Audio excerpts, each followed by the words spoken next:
এই আমি তো মিস্টার বয়স হলাম না বেতন হ্যাঁ ଆମେ ତ ମଜାଳିଆ ଛୁଆ ତୁ ଟିକେ ଟିକେ କଥାରେ ମଜା କଲା ବେଳକୁ ରାଜି ହଉଛୁ କିସ ହେଲା କିସ ମୁଁ କହୁଛି ର ଭାଇନା ତୁ କିସ କହିବୁ କାଲି ବଜାର ଯାଇଥିଲି ବୁଝି କାଲି ବଜାର ଯାଇଥିଲି ମୁଁ ମୋ ବ୍ୟାଗ ର ଗୋଟେ ସାର୍ଟ ଟା ପକେଇଛି ତମେ କହୁଛୁ କେଡି ଯାଇଥିଲୁ ଭାଇ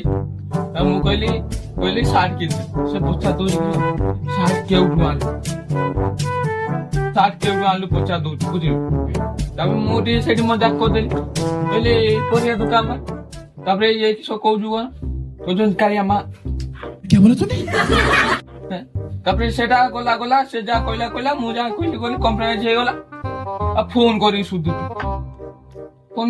सेटा ता धन को पाई जे आसी गेडी बजे दोनों ना किसी पूछी दोनों ना किसी मो ऊपर चढ़ लगे देबे एबे जान का करी राखी मानी